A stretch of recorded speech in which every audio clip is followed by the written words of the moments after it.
माझं नाव आरती अशोक सगदिवे आहे. माझं सिलेक्शन मुंबई सिटी ऑफिसला झालंय. 2023 मध्ये सिलेक्शन झालं, त्याबद्दल सगळेच आनंदित होते. आणि विशेष म्हणजे की घरचे, माझी फॅमिली, आई म्हणजे आई नाहीये पण वडील खूप जास्त हॅपी आहे. आणि समृद्धीमध्ये मला खूप जास्त प्रेम भेटले. समृद्धी माझी फॅमिली आहे आणि कायम राहील. तसेच हाती आंबेरे सर, मॅडम आणि जी आपली इथलची प्राचार्य आहेत समृद्धीचे, त्या सर्वांचे मी आभार मानते. कारण की त्यांनी मला पहिल्यापासून सपोर्ट केला आहे आणि वेळोवेळी लेक्चर, ग्राउंडला हेल्प खूप भेटली मला. त्यासाठी मी त्यांचे मनापासून आभार मानते. त्यांची म्हणजे साथ असल्यामुळे मी इथपर्यंत येऊ शकले. आणि सर कायम बोलायची की नाही, तुम्ही नाही का, फक्त काही जरी हेल्प लागली तर मला सांगा, मी आहे तुमच्यासोबत. म्हणजे त्यांनी आम्हाला कधीच म्हणजे तिथे थांबवलं नाही. कायम म्हणजे आम्हाला सपोर्ट करत राहिले ते. आणि खूप जास्त सपोर्ट झाला त्यांचा, त्यामुळे थँक्यू सर. रेड्डी सरांचा खूप जास्त सपोर्ट झाला, कारण की त्यांनी खूप आमची म्हणजे मैदानी चाचणी चांगल्या प्रकारे करून घेतली. आणि म्हणजे चांगल्या मार्काने देखील आम्ही ग्राउंड पास झालो. आणि पास झाल्यामुळे देखील चांगले मार्क असल्यामुळं माझं सिलेक्शन झालंय मुंबई सिटी ऑफिसला. त्याबद्दल थँक्यू सर. आणि माझं स्ट्रगलचा विचार जर केला तर लहानपणापासून आई नसल्यामुळं खूप स्ट्रगल मध्ये आयुष्य काढलेले. जेवण वेळेवर भेटत नसताना देखील म्हणजे दिवस जसे चालले तसे आपले चालू द्यायचे. आणि वडील आहेत, वडीलचा कधी म्हणजे साथ नव्हती, कारण की वडील म्हणायचे की म्हणजे काय करणार, शिक्षण करून काय करणार, म्हणून त्यांचं लग्न करण्याचा विचार चालू होता. पण नंतर त्यांना असं वाटलं की चला, माझं लेकरू शिकत आहे, त्यामुळे त्यांनी खूप जास्त म्हणजे मला नंतर म्हणजे सपोर्ट पण केला. त्याबद्दल थँक्यू त्यांना पण. आणि जेव्हा मी मैदानी चाचणीला गेले त्यावेळेस सर मला बोलले की तू नाही का म्हणजे स्ट्रगल करत आहेस, पण मग तुझे सारखे पाय फ्रॅक्चर होतात. आणि फ्रॅक्चर होत असताना नाही का नॉनव्हेज खायचं, हे खायचं. त्यावेळेस मी खात नव्हते. आणि त्यावेळेस मला जिद्द होती की मला करून दाखवायचं काहीतरी, म्हणून मी खाण्यासाठी सुरुवात केली. आणि त्या स्ट्रगल मध्ये मला सरांनी पण खूप सपोर्ट केला. आणि म्हणजे ह्या सर्व विचार जर केला तर सगळ्या जणांचा मला सपोर्ट भेटलेला आहे.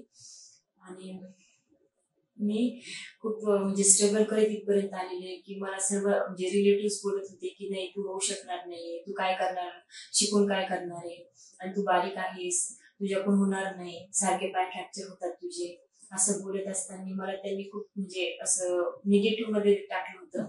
पण माझी आशा होती की नाही, मी होणार आणि मी करून दाखवणार.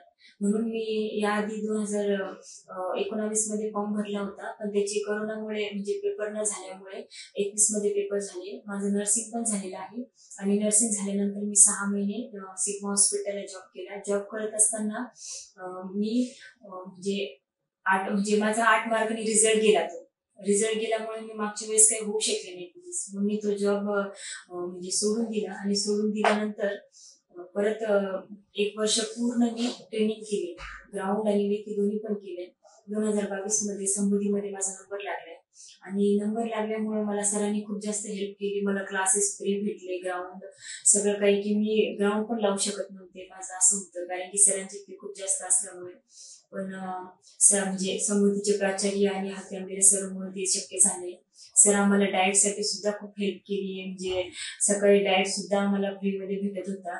खूप जास्त हेल्प झाली सरांची. सर्व विद्यार्थ्यांना पण सरांनी खूप जास्त छान प्रशिक्षण दिले. बार्टी थ्रू आम्हाला खूप जास्त म्हणजे हेल्प पण भेटलीये आणि पुढे जाण्याचे साहस भेटले. आम्हाला बुक्स फ्री, सगळं काही अवेलेबल फ्री मध्ये भेटलंय. त्याबद्दल थँक्यू सो मच सर. आणि बार्टी थ्रू आम्हाला खूप जास्त हेल्प झाली. क्लास महिन्याला जे आम्हाला स्टायपन यायचं, त्यासाठी पण राहण्याची, खाण्याची, डाएट करण्याची सगळी सोय झालेली आहे. आणि स्ट्रगल करत असताना म्हणजे खूप मोठा हात असा आहे की आई वडिलांचा असावा असं वाटतंय. पण वडील नंतर म्हणजे की नाही होणार तुझ्याकडून, सोडून देतो, तुझे पाय फ्रॅक्चर होतात, कसं करणार, घरचं पण काम करावं लागते. असं करत करत म्हणजे मी त्यांना सांगितलं की नाही, मी करेल आणि करून दाखवेल म्हणून. आणि स्ट्रगल करत असताना फक्त 5 घंटे झोपायचं आणि उठायचं असं नकोसं वाटलं होतं सगळ्याच गोष्टी. पण नंतर असं वाटलं की चला, आपण करू शकतो. आता हेच दिवस आहे स्ट्रगल करण्याचे, कारण की आपल्याला करूनच दाखवायचं आहे.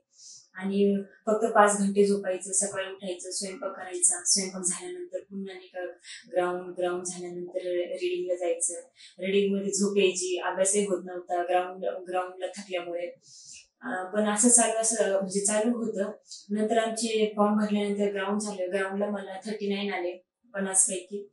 आणि ग्राउंडला चांगल्या मार्काने पास झाल्यामुळं खूप जास्त चांगलं वाटलं की 26वर लिस्ट लागली आहे आणि मला 13 मार्काची लीड भेटली आहे. 2 महिने माझ्या हातात होते आणि 2 महिन्यामध्ये मी खूप लेखीची प्रॅक्टिस केली आहे, खूप स्ट्रगल केले. मला लेखीमध्ये 66 होते आणि टोटल माझी 105 झाली आणि 101 वर लिस्ट लागली आहे. खूप जास्त खुश झाले सगळेजण. आमच्या पूर्ण एरियामध्ये कोणीच पोलीस नाही, मुलगा नाही, मुलगी नाही, कोणीच नाही. आमच्या पूर्ण फॅमिलीमध्ये कोणीच जॉबला नाही, गव्हर्नमेंट जॉबला. आणि त्यांना सर्वांना खूप खुशी झाली की चला, माझं वडिलांनाही खूप प्राऊड फील होऊ लागलं की माझं लेकरू आज झालंय पोलीस फायनली, आणि माझ्या लेकरांनी करून दाखवलं. पप्पांना सगळेजण म्हणत होते की नाही, तुमची मुलगी खूप जिद्दी आहे, तिने केलं आणि तिचं स्ट्रगल बघितलेलं आहे. रोज सकाळी उठून यायची, खूप जास्त स्ट्रगल होतं, कधी घरी थांबली नाही, घरचा स्वयंपाक सगळं करून. म्हणजे आजकालच्या मुली नाही करत असं सगळे पप्पाला बोलत होते. मग पप्पा त्यावेळेस रडले पण की नाही यार, माझ्या लेकरांनी करून दाखवलं. मीच कुठेतरी म्हणत होतं की तू शिकून काय करणार आहेस म्हणून. पप्पाला इथे खूप गिल्टी फील वाटलं, पण नंतर पप्पाला विश्वास बसला की माझं लेकरू करू शकतं. त्यांनी खूप हेल्प केली. त्याबद्दल सगळ्या गोष्टीबद्दल त्यांना थँक्यू की त्यांनी मला इथपर्यंत बोलले. पण माझ्या ते पुढे जाण्यासाठीच माझ्यासाठी एक वेळेस असेल की नाही, मला सगळ्यांनी जिद्दीला लावलं की नाही, जर आम्ही जरी असं बोललो तर ही करून दाखवेल. असं होतं स्ट्रगल. आणि सर्वांना त्याबद्दल थँक्यू पण, कारण की खूप मला वेळोवेळी खूप हेल्प भेटली. आणि सगळे म्हणजे नातेवाईक पण जे आपले असतात ना, कोणी कामाचं नसतं. सगळेजण म्हणतात की आपण नाही का, आम्ही आहे, कोणी नसतं कोणाचं. जेव्हा रिडिंग मध्ये असताना मी स्टडी करायची त्यावेळेस मला माझ्या पप्पांशिवाय कोणाचा फोन येत नव्हता की तू कशी आहेस, खाल्लंय का, काय चालू आहे तुझं, कधीच विचारत नव्हते मला. आणि जेव्हा माझा रिझल्ट लागला तेव्हा मला सगळ्यांचे फोन येऊ लागले. म्हणजे तो एक मोमेंट असतो जो आपला त्यावेळेस, म्हणजे आजच्या म्हणजे असं झालेलं आहे की म्हणजे व्यक्तीची व्हॅल्यू नाहीये, ते पैशाची व्हॅल्यू आहे. की तुम्ही जर पोस्ट मिळवली आहे ना, तर लोक तेवढेच तुम्हाला हे करतील. म्हणून असं जेव्हा मला कॉल येत होते तर वेटिंगवर कॉल येत होते माझे की तू सगळं म्हणजे नाही का, खूप तुझे पाय फ्रॅक्चर झाले, हे झाले, पण तू माघार घेतला नाही, तू झाली सक्सेस, कॉंग्रॅच्युलेशन. खूप सारे माझे सत्कार झाले, खूप खूप जणांनी माझे सत्कार केले. मी कधी विचारही केला नव्हता ह्या गोष्टीचा. आणि खूप म्हणजे प्राऊड फील होत होतं माझ्या पप्पांबद्दल पण, म्हणजे की चला मला इथपर्यंत त्यांनी आणलं. पण त्यांनी जन्म दिलाच नसता तर मी हे करू शकले नसते. त्याबद्दल थँक्यू सो मच. आणि सर्व घरचे पण खूप हॅपी झाले. माझी ताई, माझे दीदी, हे दादा, ते सर्वजण खूप हॅपी झाले की चला माझ्या लहान दीदीने करून दाखवलंय. आणि मुंबई सारख्या शहरामध्ये सिलेक्शन होणं ही सोपी गोष्ट नाहीये. खूप 7,500साठी 6.5 लाख फॉर्म पडले होते. मला पण कुठेतरी असं वाटलं होतं की माझं नाही होणार आणि मी खूप घाबरले होते. मी चुकीच्या ठिकाणी फॉर्म टाकला असं मला वाटत होतं. पण आणि माझा एकच फॉर्म असल्यामुळे मला सारखी भीती वाटत होती की मी आणखी 2-3 फॉर्म टाकायला पाहिजे होते. पण तसं काही नाही झालं. आणि मी नंतर मग खूप डिप्रेशन मध्ये गेले. मला असं वाटलं की माझं काहीतरी चुकलंय, मी चुकीच्या ठिकाणी फॉर्म टाकला आणि 2-3 फॉर्म भरले असते तर मला कुठेतरी आणखी झालं असतं. पण मुंबई सारख्या शहरामध्ये माझं सिलेक्शन झालं आणि माझं एकच फॉर्म मध्ये माझं सिलेक्शन झालं. त्याबद्दल मला खूप जास्त अभिमान वाटतो स्वतःबद्दल पण की नाही, मी केलं आणि माझे जेवढे पण कष्ट होते त्याचं मला फळ भेटलं. त्याबद्दल खूप जास्त म्हणजे स्वतःबद्दलही खुशी होती की मी करू शकते. आणि मी पुढे इथे म्हणजे शिक्षण इथंच न थांबवता पुढे PSI ची तयारी सुद्धा करणार आहे. माझं ग्रॅज्युएशन मी कम्प्लीट केलंय, नर्सिंग पण झालेलं आहे माझं. आपण जेवढे कष्ट करतो तेवढं आपल्याला कधी ना कधी फळ भेटतच. जसं की आपण स्वेटर विणताना नाही का, म्हणजे ते विणत असतो आणि म्हणजे ते कधी ना कधी कम्प्लीट होतं. तसे आपले स्वप्न असतात. आपण स्ट्रगल करत असताना ते करत असतो आणि करत करत करत ते कधी ना कधी पूर्ण होतात. त्यासाठी खूप मेहनत पण लागतीये आणि संयम पण तेवढाच पाहिजे माणसामध्ये. की जर आपण थोडस जर कधी उशीर झाला म्हणजे फॉर्म निघण्यासाठी किंवा काही, तर आपण मध्येच तरी थांबून जातो की नाही आता नाही होत माझ्याकडून, मग लग्न करणं, बाकीच्या गोष्टी करणं, ह्या गोष्टी नाही केल्या पाहिजे.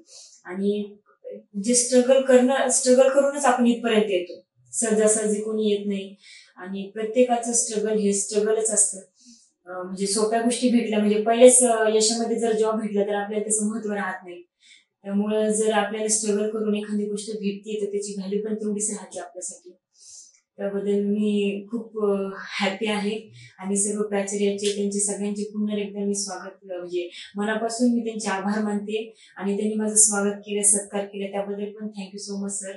आणि खूप हे करते, थँक्यू सो मच एवढं बोलून संपवते.